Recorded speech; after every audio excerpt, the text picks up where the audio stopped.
ठीक है सर, आज आपने निरीक्षण किया है, किस तरह का पूरा निरीक्षण था, क्या निर्देश दिए? ये जो एलिवेटेड रोड है, निश्चित रूप से इसके निर्माण के समय गुणवत्ता की अनदेखी की गई है और गुणवत्ता की अनदेखी करने के कारण ही इसमें जो दरारें आई है या मिट्टी बैठी है, ये सारे गुणवत्ता नियंत्रण की पालना सही तरीके से निर्माण के समय नहीं होने के कारण हुई है। कल जिला कलेक्टर अजमेर से बात हुई थी और यहाँ के अतिरिक्त कलेक्टर की अध्यक्ष संयोजक में 3 तकनीकी अधिकारियों की एक कमेटी बनाई गई है। 3 दिन में वो अपनी रिपोर्ट देगी। आज मेरी RSRDC के प्रबंध संचालक से बात हुई है।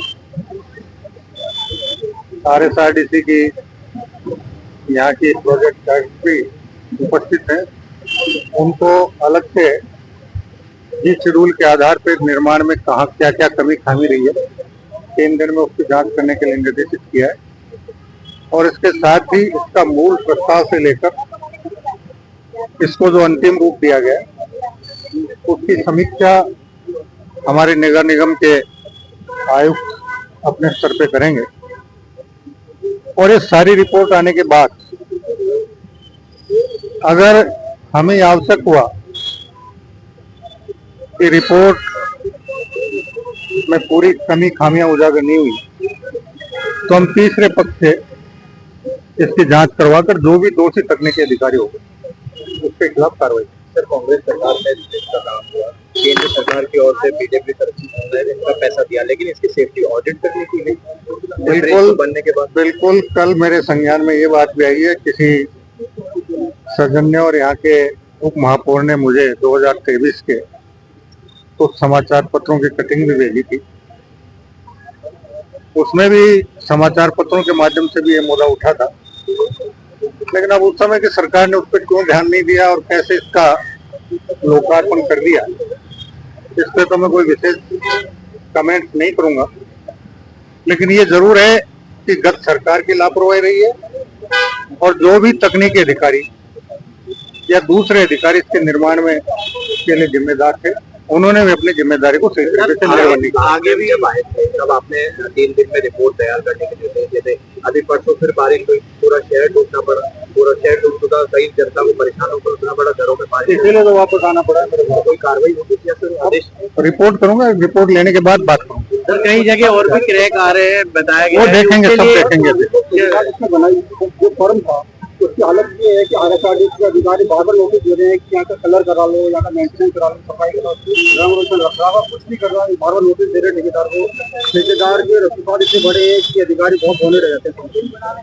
देखो, अधिकारियों के ऊपर उसका कितना असर है कितना नहीं असर, लेकिन हम पे उसका कोई असर नहीं है। रिपोर्ट आने के बाद अगर आवश्यक हुआ तो इस एलिवेटेड रोड का निर्माता जो कंपनी या संविदाकार था उसके खिलाफ भी जो कार्रवाई हमको करनी होगी वो करेंगे। नमस्ते विजयनगर गुलाबपुरा। आज हम आपको लेकर आए हैं जहां आराम, खूबसूरती और बेहतरीन सेवा का अद्भुत संगम है। स्वागत है आपका होटल एन चांद्रा पैलेस, जो कि स्थित है near roadways, bus stand, Vijaynagar. Hotel का स्टाफ न केवल आपका स्वागत करता है बल्कि आपकी हर जरूरत का ध्यान रखता है।